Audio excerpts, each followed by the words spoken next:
Se um amigo seu estivesse sofrendo, você trataria ele da mesma forma que você trata você? Se uma pessoa estivesse sofrendo e chegasse até você, falando aí das suas dores, das suas questões, como você trataria? Como você ouviria? Como você atenderia a dor desta pessoa? Você ouviria? O que você falaria? Você trataria este seu amigo, esta sua amiga, que chegasse ali para você e falasse da dor, do sofrimento? Você trataria ela, acolheria ela? Ou você faria, muitas vezes, da forma que você faz consigo mesmo? Bom dia, como é que vocês estão aí? Meu povo do cafezinho. Sempre tem alguém aí, aí do sul tomando um chimarrãozinho nela. Já ela mandou uma foto e um vídeo que ela está tomando um chimarrão debaixo do pé de bananeira. Olha que maravilha, né? Esse calor que está aqui. Muitas pessoas não percebem o quanto são duras consigo. Hoje a nossa conversa aqui é sobre isso.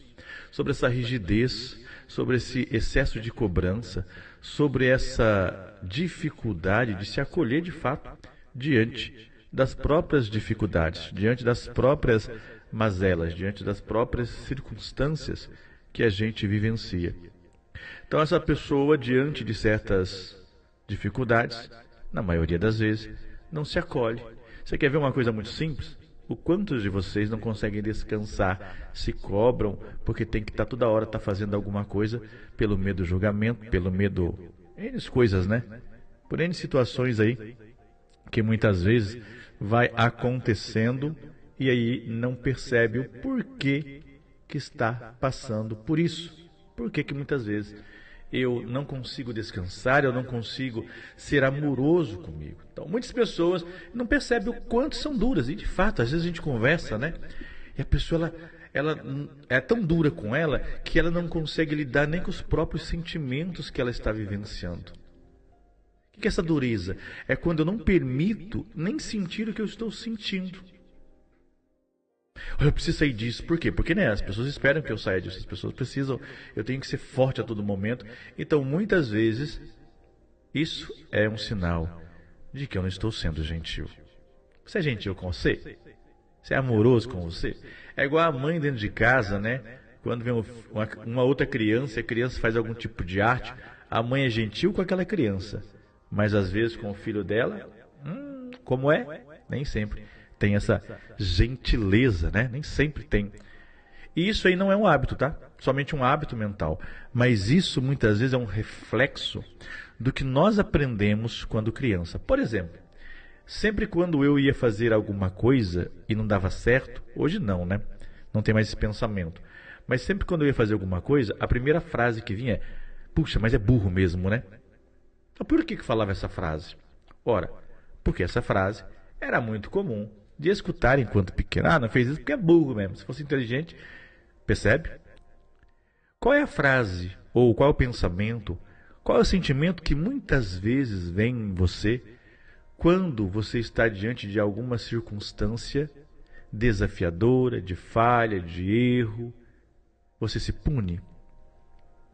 E tem várias formas de punição, a gente vai começar a perceber aqui, né, hoje. Quero que você perceba junto comigo.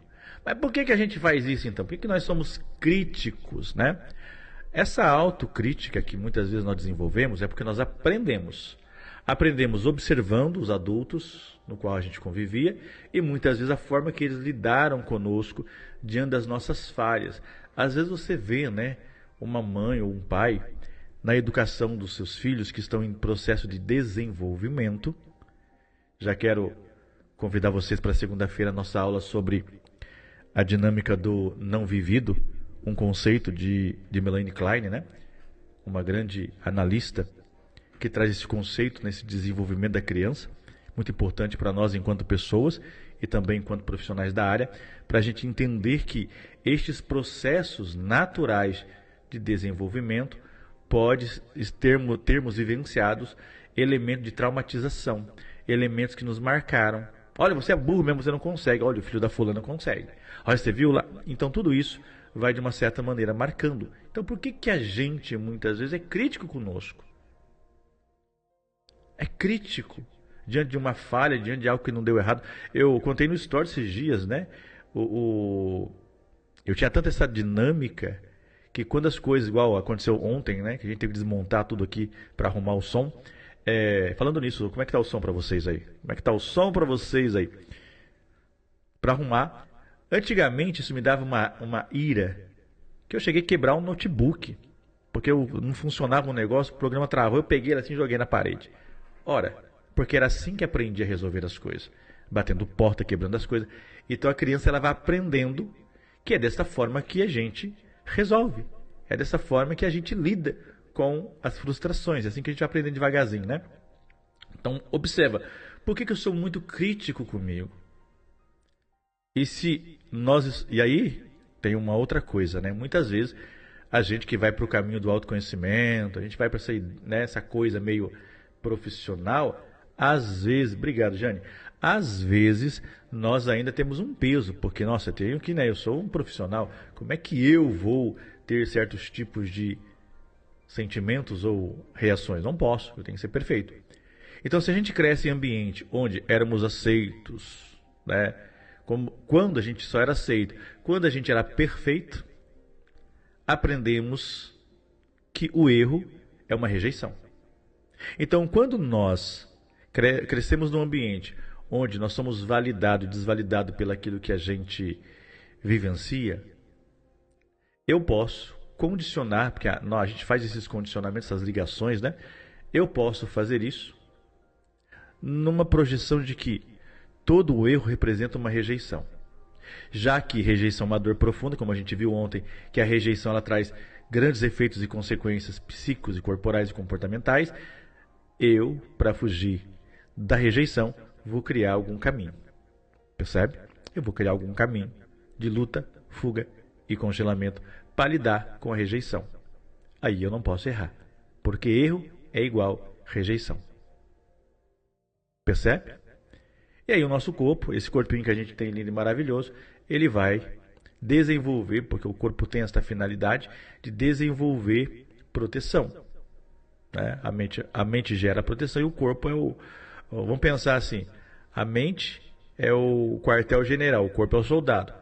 O quartel-general manda informação e o soldado é que o corpo tem que cumprir esta ordem de nos proteger contra a dor. E aí a gente pode, como a gente falou ontem, de várias maneiras de se proteger. Você já pegou, se dizendo assim, né? Igual eu já falei, né? Quando eu errar, falar, mas é burro mesmo, não faz nada direito. Eu não faço nada certo. Poxa, comigo nada dá certo. Eu não tenho sorte. Quem é que fala que eu não tenho sorte?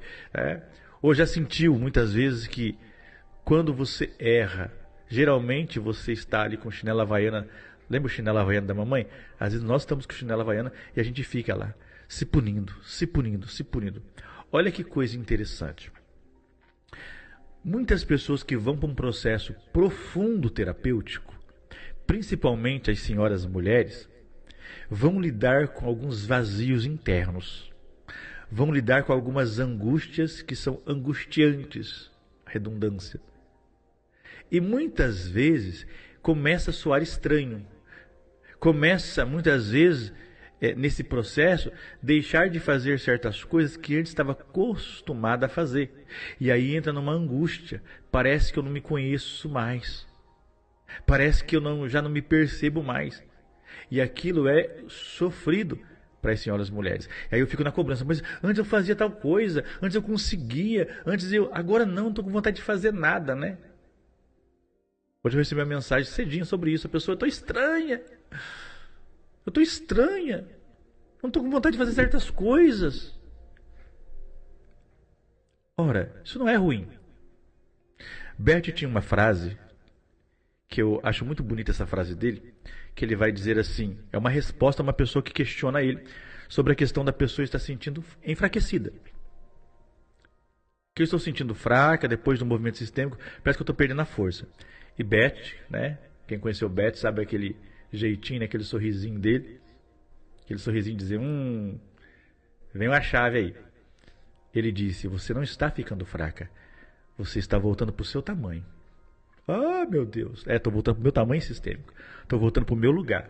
Mas o quanto é angustiante.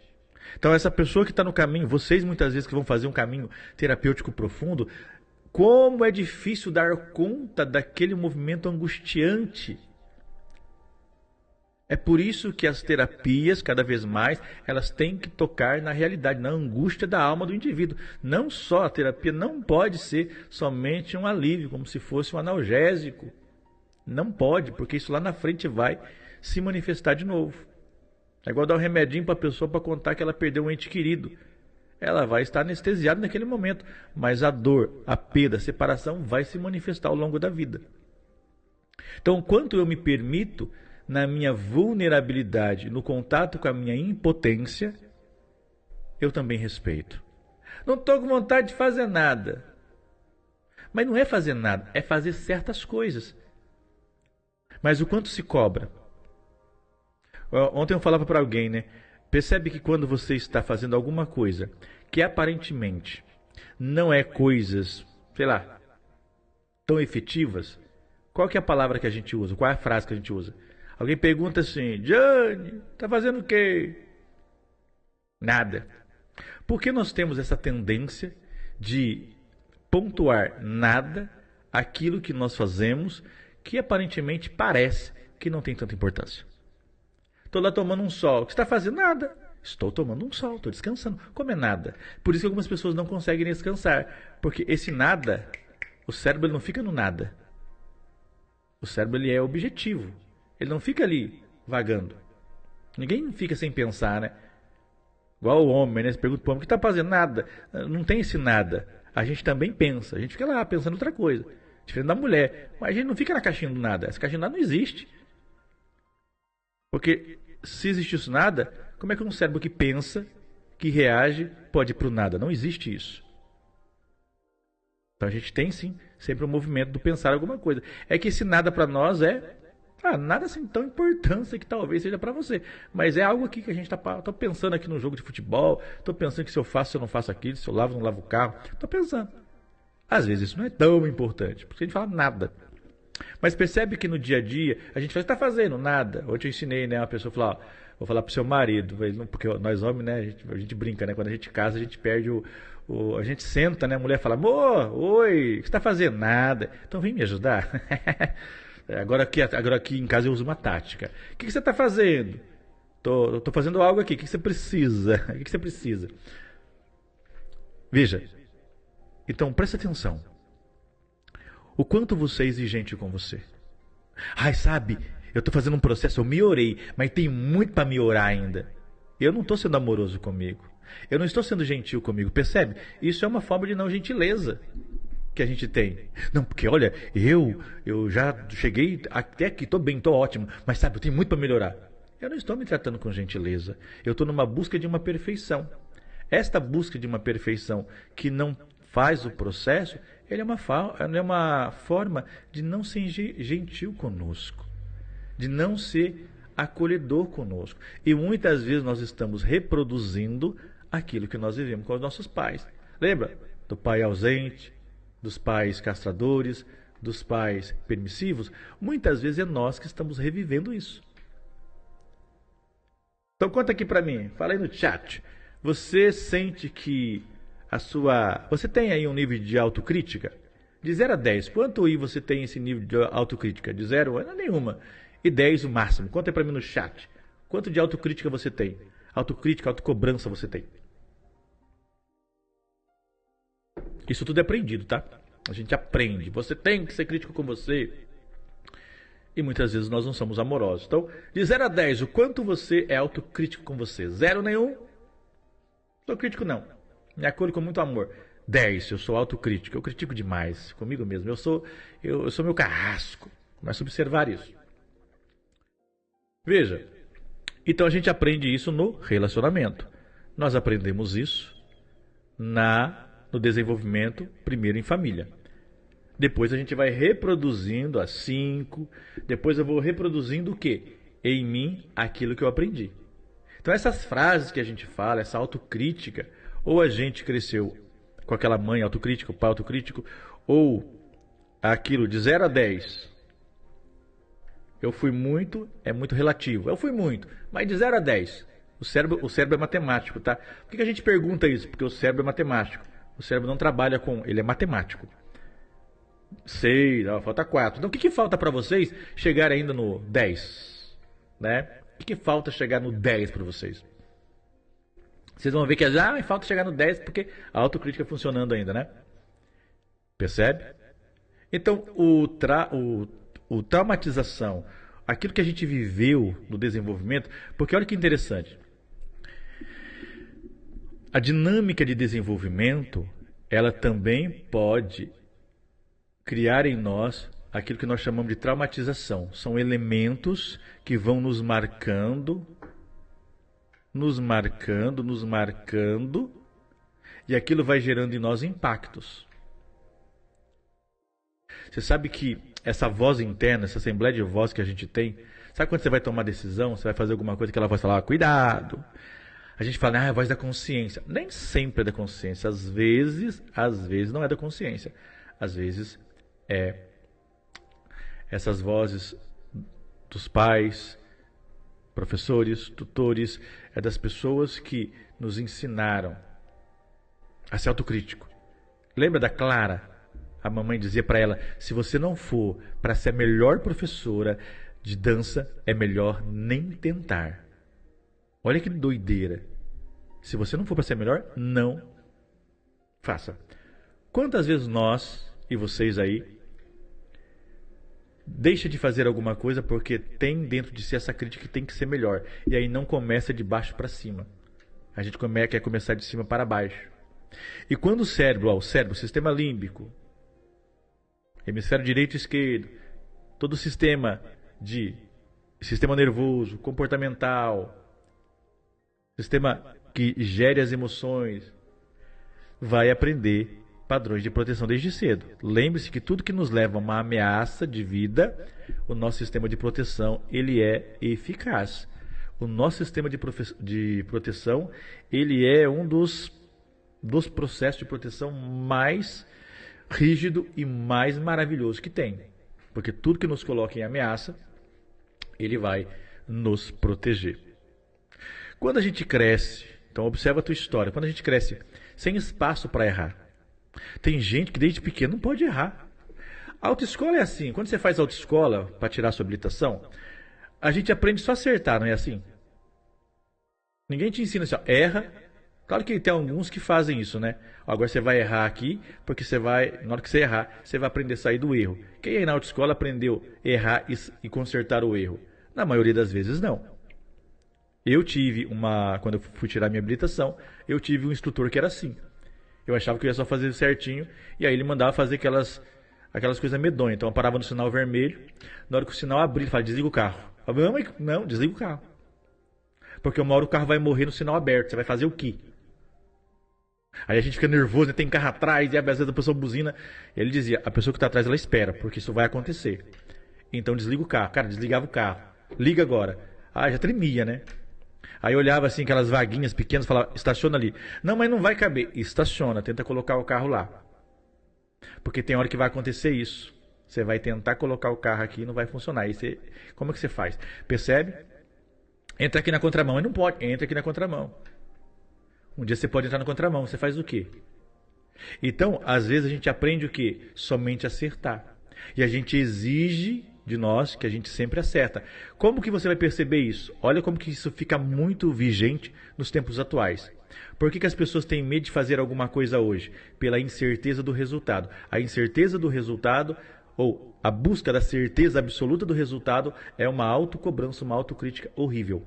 É não se permitir falhar. Eu só vou fazer isso se der certo. Autocrítica. Porque e se errar? E se falhar? E aí a sua mente, a partir disso, ela vai criar um crítico interno. Na teoria da análise transacional, vai criar-se, né, a tríplice ideia da criança, do adulto e do pai. Aí eu posso ter um pai crítico. Não é assim que faz. É desse jeito que tem que fazer, né? A gente não é assim de vez em quando. Até com os outros. E com a gente também, né? Só faz errado. Deixa que eu faço. Não sabe fazer nada direito. É o crítico interno.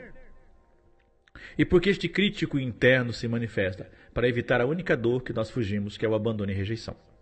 Isso vai gerar o quê? Ansiedade, né? Ansiedade. Procrastinação. e o esgotamento mental. Porque eu fico tanto aqui elaborando estratégia para não errar. Eu fico elaborando tanta coisa. Às vezes, vocês são terapeutas, vocês pegam isso na terapia, né? Às vezes a mulher, geralmente vem mais mulher na terapia, porque o homem dificilmente ele vai lidando com isso, né? Ele só vem quando é igual médico, né? Só vai quando o negócio está apertado. Mas a mulher geralmente ela vem e ela fala: o que eu preciso fazer para mudar? Se de uma pessoa fala: eu quero que você fale com meu marido porque eu não consigo mais falar com ele, ele não me ouve. Quem sabe uma pessoa de fora. Veja, ela está lá queimando os neurônios, tendo uma estratégia para que alguém tente consertar algo da vida dela. A nossa mente fica nesse crítico. E o quanto isso é perigoso? Porque isso gera um esgotamento mental. Quantos de vocês leem um livro pelo simples fato de ler? Ou ler ou quer estudar alguma coisa para passar adiante? Muitos, né, que estão aí no caminho profissional falam: mas eu não consigo, né? Vocês que às vezes querem estar aí nas mídias, eu não consigo gerar conteúdo. Ora, não dá para plantar se não tem semente. A semente, ela precisa ser regada. E às vezes tem a semente, só que ela está na gaveta, não está na terra. Porque eu não posso errar. E se eu errar? E se eu errar? E se eu errar? E se eu errar? O que vai falar de mim? E se eu errar? Ainda mais hoje, né? Errar no consultório, uma coisa que você fala no consultório, ou errar para mais pessoas, é muito importante. E, pegando o exemplo aqui da Clara, o que ela fez quando ela abriu a escola? 3, 4 meses depois ela fechou. Por quê? Transição de alunos, na normal, né? Transição de alunos. Alguns foram embora. Então ela, como ela tinha a identidade do erro e do acerto, baseado na mãe, então ela achou que os alunos indo embora, alguns indo embora e não conseguindo trazer outros, era algo que ela não era perfeita. Então, já que ela não era perfeita, já que o cérebro dela aprendeu isso, já que a mãe condicionou isso dentro dela, então não sou perfeita. Então vamos fechar a escola. Quantos de vocês desistem de alguma coisa porque esse crítico diz: não é para você isso? Eu gosto de falar com os meus amigos terapeutas aqui, estão aqui, né, que é uma boa parte que acompanha aqui a gente é terapeuta. Vocês passam por isso. Vocês têm um ânimo quando vai chegando gente, né? Uau, isso é pra mim, isso é pra mim, isso é pra mim. Aí quando dá, né? Quando às vezes acontece algum movimento e, nossa, a semana foi meio fraco, vai bater aquele sentimento. Será que eu estou fazendo alguma coisa errada? O que eu preciso mais? É autocrítica. Eu não observo num lugar real que eu preciso observar certas coisas. Mas a gente vai pra onde? Pra dor. A gente vai pra dor. Então, uma pergunta para você.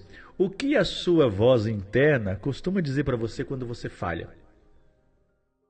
Coloque aí no chat. Se tiver coragem, coloque no chat. Vamos dar voz para essa voz. A gente não vai excluir ela. Vamos dar voz para a voz. Vamos deixar essa voz existir. Porque se essa voz existe, ela está nos convidando a olhar para quem, para onde, que momento, que hora, que circunstância que essa voz foi instalada dentro de mim. Tomar um cafezinho aqui. Cafezinho adoçado com mel. Já tomou cafezinho adoçado com mel? Para ir diminuindo o açúcar devagarzinho, né? Então veja. Qual é a voz do autocrítico dentro de você? Isso não é para você. Você não vai conseguir. Percebe? Veja, pessoas que vão cuidar da saúde, às vezes escuta a autocrítica de si mesmo, né? Eu já fiz tanta coisa. Eu já fiz dieta, já fiz regime, vou na nutricionista, vou não sei o que, não adianta. Eu faço isso, faço aquilo outro, não adianta. Já cansei. E aí às vezes escuta a voz do lado mesmo, né? Já tentou tanta coisa, mas de novo vai começar e não vai parar. Você começa e vai começar a fazer dieta, mas você não dá conta, para daqui a pouco, vai começar de novo. Já uma pessoa dizia, né? Fui lá, comprei os meus negócios e o marido olhou e falou: mas de novo isso? Você já jogou umas castanhas fora esses dias? Vai comprar essas castanhas pra quê? Pra jogar de novo? Vai dar uma raiva de mim. Essas vozes vão o quê? Vão reforçando aquilo que está dentro da gente. Porque muitas vezes esse autocrítico de gerar um resultado rápido, essa questão de gerar um resultado rápido, ele é sofredor. Então, observa. O que a minha voz interna, ou essa assembleia de vozes, costuma dizer quando eu falho, quando eu começo e não termino, quando eu desisto de fazer alguma coisa, quando eu mudo a rota, quando eu faço escolhas, quando eu me posiciono. O que essa voz interna diz para mim? O que ela fala para mim? Você consegue perceber isso? O que ela fala para você? Isso é muito importante para a gente e não só, porque a gente não vai reprimir essa voz ou excluir, a gente vai dar um corpo para ela. Como assim? Porque essa voz, ela existe um dono nela. Às vezes mais de um, mas existe um dono. E se eu não observo da onde surgiu, eu também não consigo combatê-la. Combatê-la como? Às vezes a gente tem medo do julgamento, ou medo da acusação, ou medo de alguma coisa que alguém possa falar. Mas veja, se aquilo que a pessoa está falando sobre mim é verdade, por que eu me irrito? Se é mentira, por que eu sofro para tentar justificar ou provar? Percebe o quanto nós, nessa autocrítica, nós ficamos muitas vezes aprisionados? E aí, como é que vocês estão? Estão se autocriticando, estão avaliando? Fala comigo aí. Proseia com eu. O que vocês estão percebendo aí da autocrítica de vocês? Eu não critico mais não, agora eu sou uma pessoa maravilhosa. Que bom! Eu ainda critico. Em que circunstâncias eu me critico? Que circunstâncias que eu ainda dou pedrada em mim? Que circunstâncias que eu muitas vezes dou voz para essa voz, né? Porque a questão não é ouvir a voz interna. A questão é quando eu obedeço essa voz. Então, quando eu erro, quando eu faço alguma coisa que não sai do jeito que eu quero, quando às vezes eu falho, como que é essa voz interna? O que é forte, né? Vocês falam forte, o que é forte? E é forte isso porque isso paralisa a nossa vida. Por causa dessa autocrítica a gente não faz as coisas. E a autocrítica, ela é mais perigosa do que a crítica de uma outra pessoa. Sabia? A autocrítica, ela é mais perigosa do que a crítica de uma outra pessoa. Por quê? Porque a crítica de uma outra pessoa, eu escuto, não quero mais conviver com a pessoa, não quero nem saber. Mas a autocrítica, ela me acompanha. Porque em cada coisa, desde o básico, a coisa mais simples, até as coisas mais que exigem mais de mim, ela vai se manifestar. Porque ela está dentro de mim. Fui fazer um bolo, começou ruim. Porque ela paralisa. Lembra que a gente falava essa semana, não sei que dia, que muitas vezes as pessoas que têm mente fixa, quando ela falha pela autocrítica, ela não se permite acertar. Porque não tem espaço para crescer.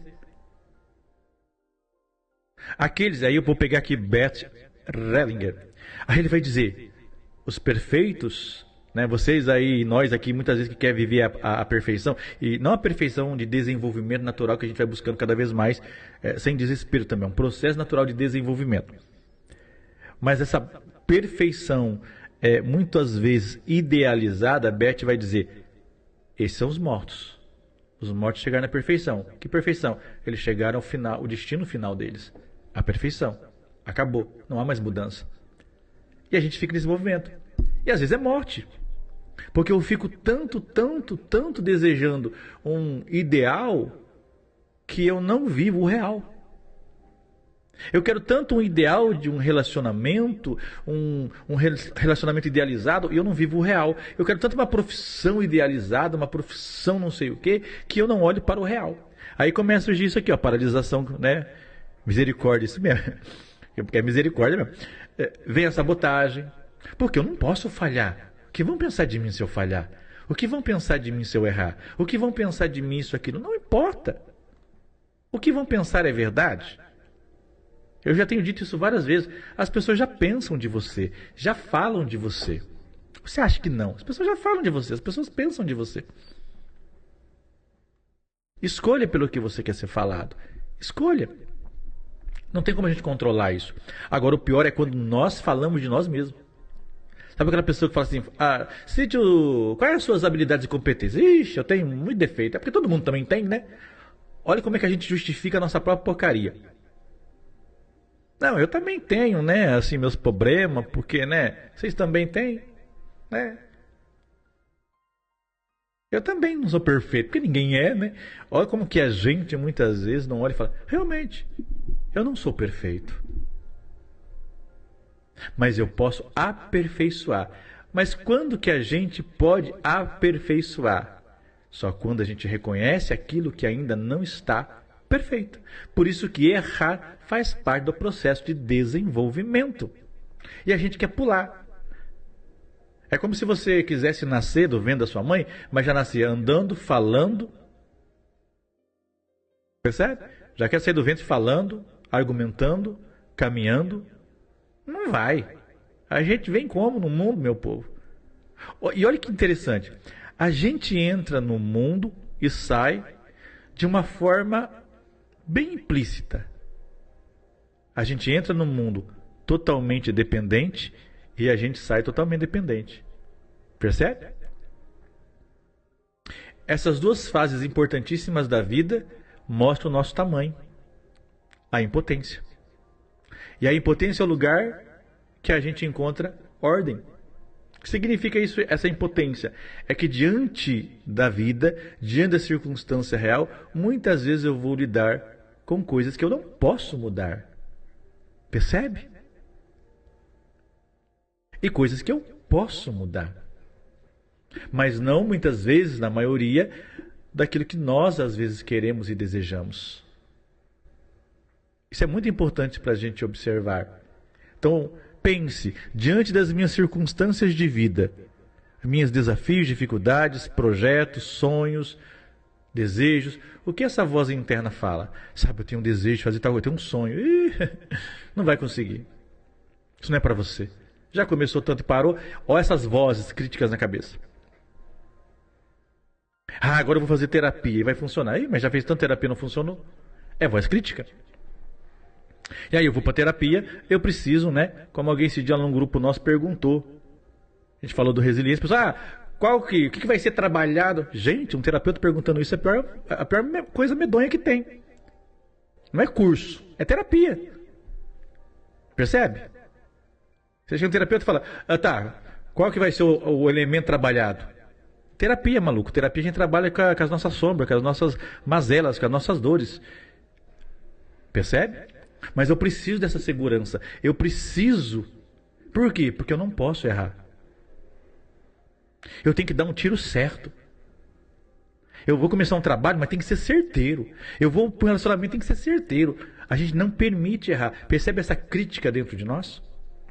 Isso é fruto de traumatização. Isso é fruto de dores não organizadas dentro de nós que faz com que a gente se deprecie. Uma história bem real que nós vivemos. Uma vez eu e a Aline, a gente fazia muito grupos, né? Grupo sistêmico, grupos de atividades, grupos de conselho, aqueles grupos, né? Que hoje raramente a gente vê esses grupos. Ainda tem, mas antigamente era muito, né? E a gente sempre fazia grupo assim e tal. E a gente montou um grupo. E naquele período não deu a quantidade de pessoas. Para mim é muito comum. Não deu, bora filho, vamos fazer outra coisa. E aí ela estava ali, né, na recepção assim do nosso espaço. Dá para ver a angústia, né? A gente vê a angústia dela ali. Ai, não tá dando gente, tal, o que a gente faz? Vai, desmarca. Pronto. E aí eu falei uma frase para ela: se permita fracassar. Vamos pegar o final de semana. E foi o final de semana que a gente foi para um lugar no meio do mato descansar. Falei, não veio? Bora descansar. O que as pessoas vão pensar? Ai, não deu grupo. Mas não deu mesmo. Mas não deu mesmo, tá tudo bem, não dá grupo. Mas o que vão pensar? Vão pensar que, poxa, não deu grupo porque não é bom. Pode ser. Eu não tenho controle sobre o que as pessoas vão pensar. É um direito delas pensar o que elas quiserem. Agora, é um governo meu fazer alguma coisa com isso. Quantos, muitas vezes, vocês, meus pequenos navegantes dessa travessia da cura, desiste de fazer as coisas porque supostamente falhou. Às vezes não é falha, é o fluxo natural. Bert vai dizer uma frase que eu gosto muito, que no movimento, não sei qual livro que está, não sei se foi num congresso, alguma coisa, não me lembro, não me recordo, mas essa frase que eu li, que eu vi dele, ou ouvi, não sei, né? Ele vai dizer uma coisa muito importante, não sei se é do livro do Amor do Espírito, ou algum outro artigo dele, que no movimento do Espírito não existe falha nem erro. Como assim? Não existe falha, existe movimento. A gente coloca essas normativas, esses carimbos, baseado em estruturas. Estruturas sociais, familiares, religiosas. A gente coloca essa estrutura, esse carimbo de certo ou errado. Porque se a gente vive em sociedade, existem normas. A gente vive numa família, existem normas. A gente vem num clã, existem formas de pertencer a um clã, existem condições de pertencer a um clã. Não é assim? Então a gente traz isso. Bert vem nos convida a fazer o quê? Não é ser anarquista, mas é olhar e dizer, vamos além disso. Aquilo que eu sustento, aquilo que eu quero fazer, aquilo que eu quero como vida, aquilo que para mim gera vida, aquilo que a escolha minha eu sustento. Percebe? Então é importante que você observe este crítico dentro de você. Porque isso é resposta de traumatização, de desenvolvimento. Lembre-se, trauma, e quando a gente fala de trauma e traumatização, não é coisas catastróficas, tá? Uma criança que tem uma mãe ou um pai não gentil, um pai ou uma mãe que não acolhe, aquele pai que grita, ou aquele pai passivo demais, que não acolhe a criança, que fica, ai meu filho, não sei o que, sabe aqueles pais que tem que... Não tem homem assim? Que vai falar com a criança, parece que tá falando com um gatinho, né? Ai, não sei o que, vem pra cá, não faz isso, não fala, ai, não é assim, ai, mas não sei o que, não faz isso com o papai, meu Deus do céu. Não. É muito importante esse movimento. Então, da próxima vez que você falhar, e você vai falhar, mas eu não quero, mas o erro faz parte do desenvolvimento. Você pega, por exemplo, uma criança, se alguém contava, né, que o marido falava para, mas a menina já tem 7 anos, já pode lavar louça. Eu falei, não, tudo bem, já pode começar, você pode começar a ensinar isso amorosamente para a criança. Mas a minha pergunta é, se ela derrubar um copo no chão e quebrar, como é que vocês vão lidar? Se ela deixar um copinho engordurado, como é que vocês vão lidar? Porque o problema não é ensinar, o problema é o que eu faço depois. Percebe? Tá com a mão boba. É uma criança que está em desenvolvimento. A gente não brinca com adulto assim, né? Eita, com a mão boba. E uma criança, porque aquilo vai marcar. Porque eu estou exigindo dela, e aqui eu quero chegar num ponto para a gente também ir finalizando nosso cafezinho, muitas vezes nós ainda não desenvolvemos estruturas emocionais para suportar aquilo que nós ainda desejamos. Vou repetir.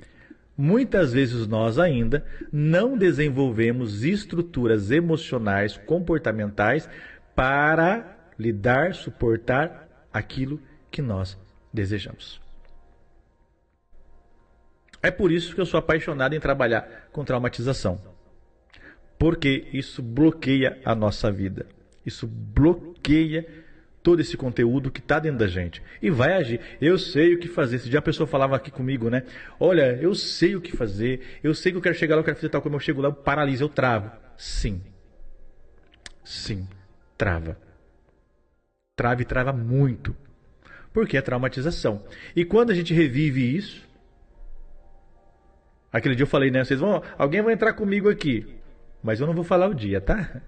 Ai, como assim? Eu não vou falar o dia que alguém vai entrar comigo aqui. Eu vou falar, ei, fulano, tá aí? Bora aqui entrar comigo.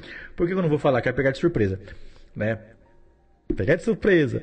Pro corpo reagir, pra vocês verem como o corpo reage. Alguém disse lá no grupo, puxa, só de pensar nisso já começou a vir uma mensagem. Olha o crítico, que a pessoa disse lá, né? Olha o crítico. É só você não entrar na live que você não vai aparecer.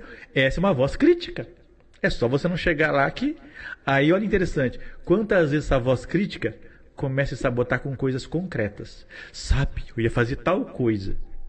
Eu até queria fazer tal coisa, mas olha, veio um trem lá, veio uma enfermidade. Eu até queria ajudar aquela pessoa, mas daí veio uma crise financeira. Para me não sentir culpado. Percebe? Então é importante que você perceba o seguinte, essa autocrítica severa, ela vai transformar, ela pega as nossas dinâmicas de falha, as nossas dinâmicas de erro e transforma, e aqui presta bem atenção, a mente como um arsenal de guerra. Então ela vai nos proteger das possíveis falhas.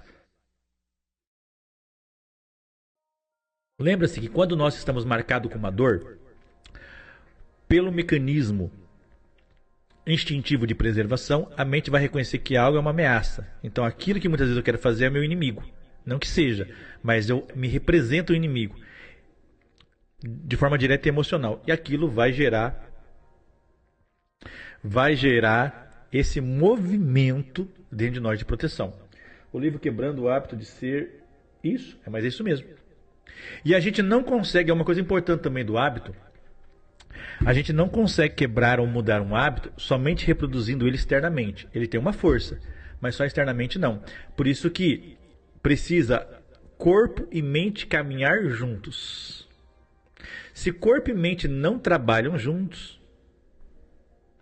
Ontem alguém dizia, mas parece que a gente vai trabalhando em camadas. E a gente vai trabalhando em camadas, porque a gente está trabalhando corpo e mente separados. E aí é uma reflexão para vocês. Quando eu falo do resiliência, eu estou falando trabalhar corpo e mente junto. Falando nisso, semana que vem nós já iniciamos o grupo, né? O grupo de quarta-feira e de quinta-feira. Se você quer trabalhar mente e corpo, vem para Resiliência. Vem para Resiliência, que serão praticamente 2 meses e umas 2 semanas ali. São 9 encontros. 9 mais 1, né? Porque tem lá o primeiro encontro nosso. Então são 9 mais 1, quase 10 encontros ali, que a gente vai trabalhar profundamente. Corpo e mente. Não dá para trabalhar só um, né? Se eu trabalho só a mente e esqueço o corpo, eu não percebo coisas que o corpo trava. Se eu trabalho só com o corpo e não trabalho também o cognitivo, então tem que trabalhar os dois em conjunto. Aí fala assim, mas o corpo e mente, né, coração e razão não se combina. Isso é uma fala de desconexão que nós temos entre sentir, pensar, agir, corpo e mente. Então, os dois trabalham juntos, são 2 asas. Quando eu falo, ou é coração ou é mente, eu estou dizendo, ou eu bato uma asa ou eu bato outra. Não existe. Na forma mais profunda, a gente vai com as 2 asas. Ora eu preciso emoção, ora eu preciso razão. Não dá para usar só um. Mas eles não combinam. Não é que não combinam. É porque eu preciso compreender que a emoção grita algo e a mente grita outro. É a mesma coisa, só que falam de formas diferentes. E a gente precisa entender isso. Então imagina o seguinte. O meu pior inimigo, a gente fala isso, né? O meu pior inimigo somos nós mesmos. O meu pior inimigo são os críticos que foram construídos dentro de mim. Os meus piores inimigos, gravem isso aí no coraçãozinho de vocês, são os críticos que eu alimentei e alimento ainda dentro de mim. Percebe? Então presta atenção.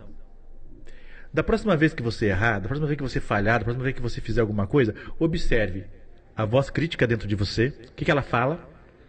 Não só de quando você errar. Lembre-se, sonho, projeto, desejo, tudo aquilo que você quer fazer, também a voz crítica, ela age ali. Sabe, eu quero ser terapeuta, eu quero fazer live.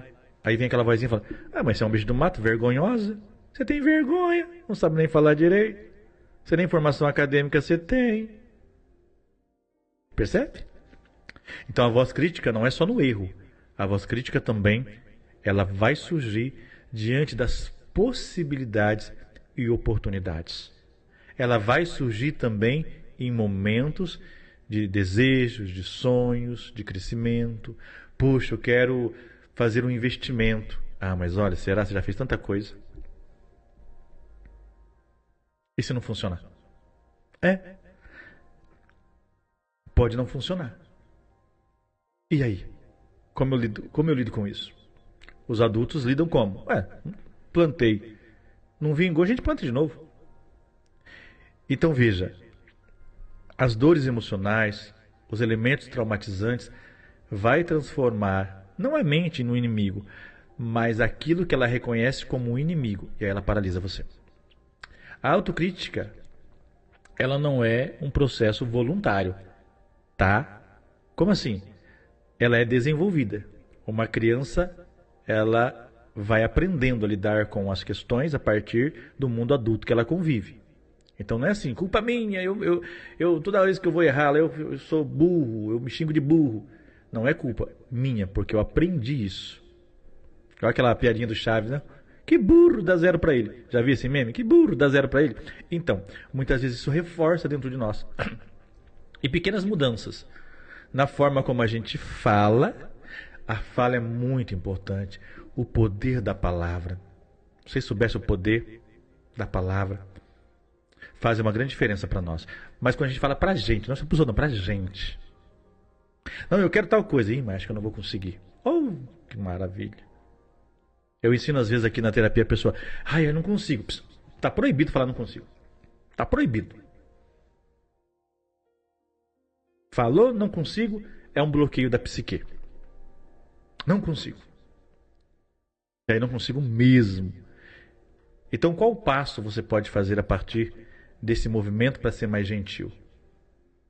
Então que pequena mudança hoje você pode fazer para ser mais gentil consigo mesmo?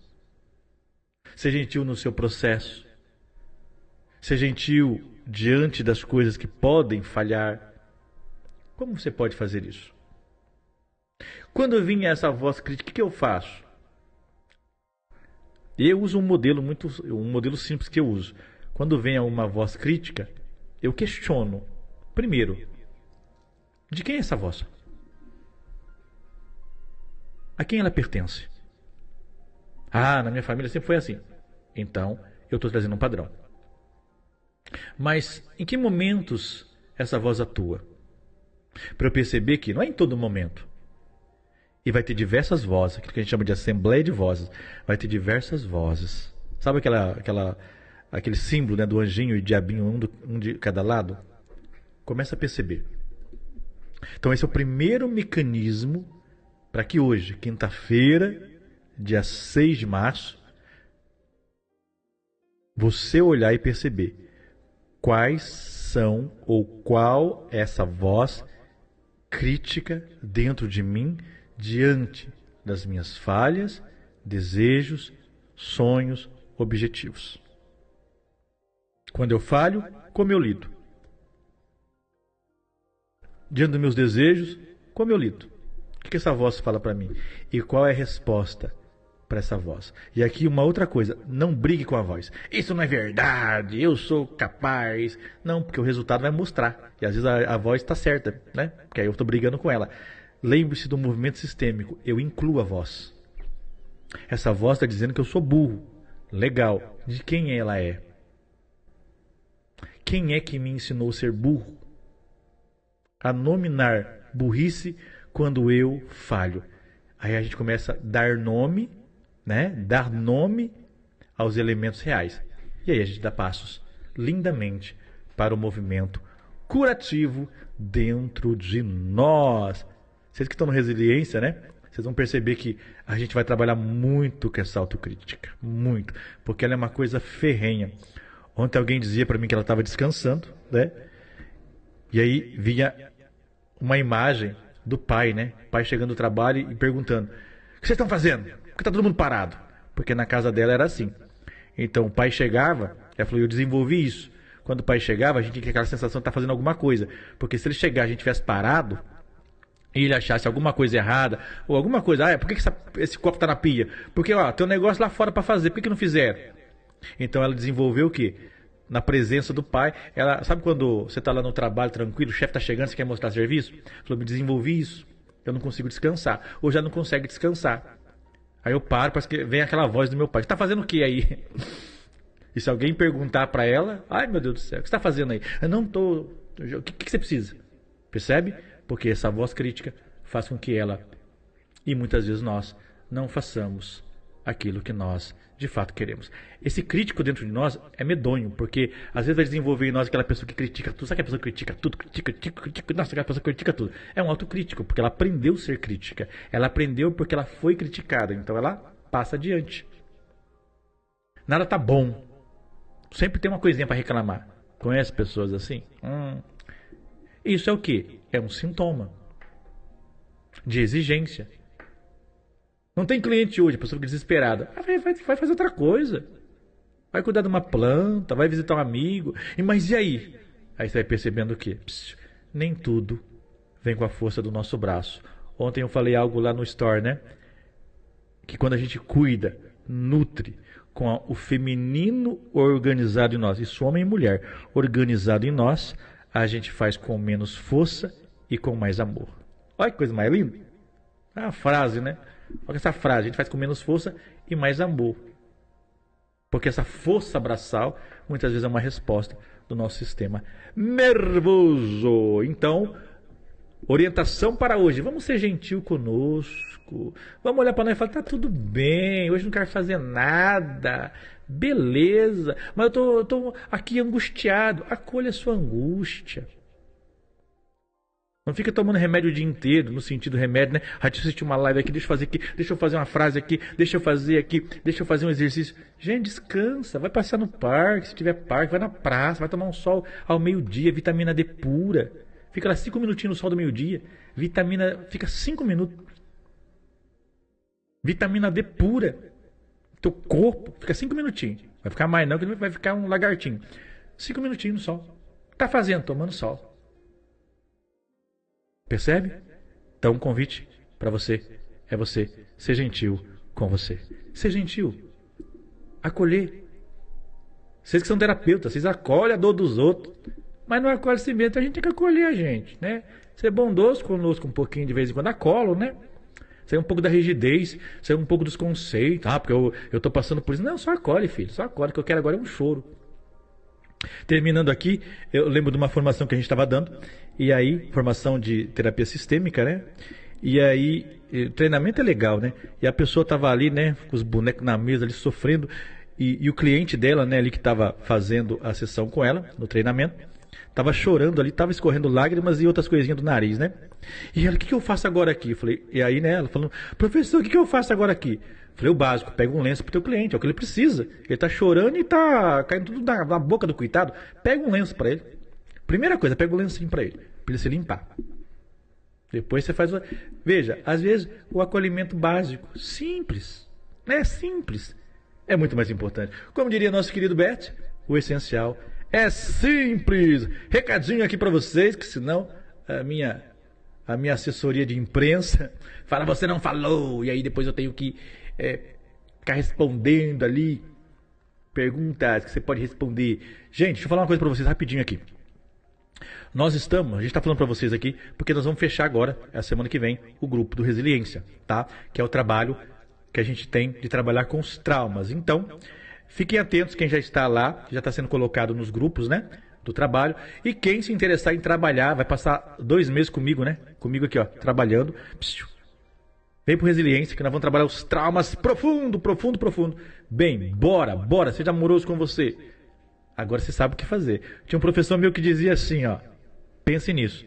O professor meu dizia assim, quando nós sabemos uma dor e a gente não busca resolvê-la, ela já não é simplesmente mais dor, é uma escolha. Um dia ele falou isso pra mim, eu falei, credo, que coisa feia. Ele falou, quando você sabe da sua dor e você não busca resolver, já não é mais simplesmente uma dor, já é uma escolha. Fiquem atentos nisso, meus pequenos. Amanhã nós estamos aqui de volta, mais uma vez, batendo um papinho, né? Pega o insight de hoje, coloque em ação. Hoje, hashtag ser gentil. E aí, se você fizer algum ato hoje, um desafio aqui. Se você fizer alguma coisa hoje de gentil, fui lá tomar um café, eu fui lá tomar um sol, tira uma fotinha assim bonita, assim, publica no Instagram, marca nós, que nós vai repostar o celular. Fulano aqui na gratidão. Fulano, não é gratiluz não, tá? Fulano aqui na gentilidade com ele, sendo gentil. Quantos vão ser gentil consigo mesmo? Faça aquilo que não fizeram com você. Faça aquilo que você esperou que fizessem por você. Beijo! Boa quinta-feira! Bom trabalho, meus caríssimos!